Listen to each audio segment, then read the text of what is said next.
పంచతంత్ర కథలు మిత్రభేదంలో ఈరోజు మనం సముద్రుడు తీతూ పక్షి కథను విందాము. 28వ ఎపిసోడ్. ఇక మనం ఎపిసోడ్లోకి వెళ్ళిపోదామా? ఆ జిత్తులు మారిన నక్క ఎలాగైనా సింహము మరియు ఎద్దుల స్నేహాన్ని చెడగొట్టాలని ఎద్దుకి నమ్మించింది. ఈ విషయం తెలియని ఎద్దు కూడా నక్క మాటలు నమ్మి సింహం మీద కోపం తెచ్చుకొని ఎదురు తిరగాలి అనుకుంటుంది. ఎవరో తెలియని వారి మాటలు విని సింహం నా మీద యుద్ధం చేయాలి అనుకున్నప్పుడు నేనెందుకు అలాంటి మూర్ఖుడి మీద యుద్ధం చేయకూడదు అని ఎద్దు చెప్పగానే, అలాంటి బలవంతుల మీద ఉపాయం లేకుండా మనం యుద్ధానికి వెళ్ళకూడదు. నేను నీకు ఒక కథ చెప్తాను, వింటూ నువ్వు నిర్ణయం తీసుకో అని నక్క కథ చెప్పడం మొదలుపెట్టింది. అనగనగా ఒక రాజ్యం ఉండేది. పూర్వం ఆ రాజ్యంలో ఒక సముద్ర తీరం ఉండేది. ఆ సముద్ర తీరాన ఒక పెద్ద చెట్టు ఉంటుంది. ఆ చెట్టు మీద ఒక తీతు పిట్టల జంట నివసిస్తూ ఉంది. అప్పుడే అక్కడ ఆ చెట్టు కింద సముద్రము ఉండేది. ఆ సముద్రం అలలు రోజు చాలా పెద్ద పెద్దగా వస్తూ ఉంటాయి. ఆ సముద్రం అలలు ఆ చెట్టు పై వరకు తాకుతూ ఉంటాయి. అంత పెద్ద ఎత్తున రావటం వల్ల ఆ చెట్టు పైన ఉన్న తీతు పక్షుల గూడు సముద్రం లోపల ఉన్న పక్షి గుడ్లు కాస్త సముద్రం లోపల పడిపోయేవి. సముద్రుడు ఆ పక్షి గుడ్లను తింటూ ఉండేవాడు. అలా పాపం ప్రతిరోజు తీతు పక్షులు గుడ్లు పెట్టడం, ఆ సముద్రుడు పెద్ద పెద్ద అలలు తెచ్చి ఆ గుడ్లను మింగటం జరుగుతూ ఉండేది. తీతు పక్షుల జంట రోజు కుమిలిపోతూ ఉంటుంది. అయ్యో, మనకిక పిల్లల ప్రాప్తం లేదా? ఎప్పటి నుండో మనం ఇక్కడే జీవిస్తూ ఉన్నాం. ఎంతో కష్టపడి పుల్లా ఏరుకు వచ్చేసి గూడు కట్టుకున్నాం. సరే, మంచి ఇల్లు కట్టుకున్నాం కదా, గుడ్లను పెట్టుకొని పిల్లల్ని పొదిగి మనకంటూ మంచి పిల్లల్ని చేసుకుందాం అనుకుంటే, ప్రతిరోజు ఈ సముద్రుడు అలల రూపాన వచ్చి మన గుడ్లని కాస్త మింగేస్తున్నాడు. మనం చిన్న ప్రాణులం, ఆ సముద్రంతో పోలిస్తే మనం ఏ పాటి వాళ్ళం? ఎలా ఆ సముద్రుణ్ణి మనం ఆపగలం అని బాధపడ్డాయి. ఆ సముద్రుణ్ణి ప్రాధేయపడ్డాయి.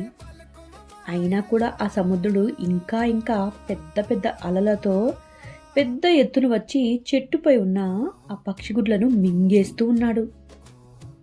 తన కన్న బిడ్డలు కళ్ళ ముందే అలా సముద్రుడికి ఆహారంగా మారటం, ఆ గుడ్లు కాస్త సముద్రుడు ఎంతో చక్కగా తినటం చూసి ఎంతో కృంగిపోయి ధైర్యాన్ని తెచ్చుకొని, అప్పుడు ఆ ఆడతీతు పక్షి భర్తను చూసి, నాదా, ఈ సముద్రుడు మన చెట్టు కన్నా ఎత్తుగా పొంగి మన గుడ్లను పొట్టను పెట్టుకుంటున్నాడు. ఇచ్చట నివసించటం మనకు క్షేమం కాదేమో, మరొక చెట్టుపైకి పోదామా అని అడిగింది. మగతీతు పక్షి, పిచ్చిదానా, మన రాజు గరుత్మంతుల రాజు. ఆయన విష్ణుదేవుని వాహనము. పక్షి కులాన్ని రక్షించటం ఆయనకు విధి. అందువలన ఆయనను వేడుకున్నామంటే వెంటనే వచ్చి మనకు సహాయం చేస్తాడు. గరుత్మంతుడు మనకు తోడు ఉంటే మనకు భయమెందుకు? ఆయన బలం ముందు సముద్రుడెంత?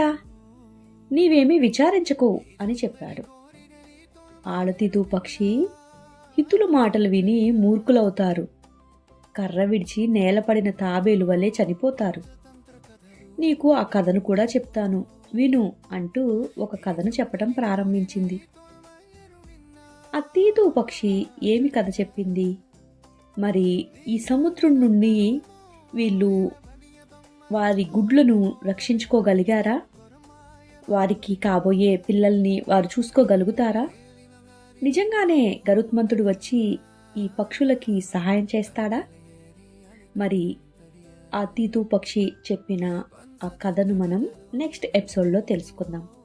ఈ పంచతంత్ర కథల వల్ల మిత్రభేదంలో ఎలాగా మిత్రుల నుండి వేరు చేయవచ్చు అనే తంత్రాలు మనకి అర్థమవుతున్నాయి అనుకుంటున్నాను. విష్ణు శర్మ గారు అప్పటి రోజుల్లోనే ఇప్పటి ఉన్న మన జనరేషన్కి కూడా మంచి మంచి కథల్ని చెప్పారు. సో ప్రతి ఒక్కరికి ఈ స్టోరీస్ నచ్చుతున్నాయి అనుకుంటున్నాను. మీకు ఏ స్టోరీ బాగా నచ్చింది కామెంట్ రూపంలో చెప్పగలరు. ఇకపోతే నేను నా ఛానల్లో పాటల్ని కూడా ఇస్తున్నాను, వీలైతే ఆ పాటల్ని కూడా వినండి.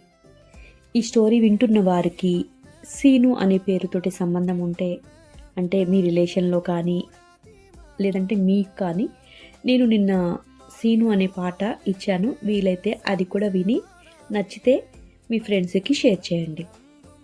ఇక నెక్స్ట్ ఎపిసోడ్ కోసం వెయిట్ చేస్తూ ఉంటారని కోరుకుంటున్నాను. నా ఛానల్ని ఇప్పటి వరకు సపోర్ట్ చేస్తున్న మీ అందరికీ చాలా చాలా thank you very much. Bye.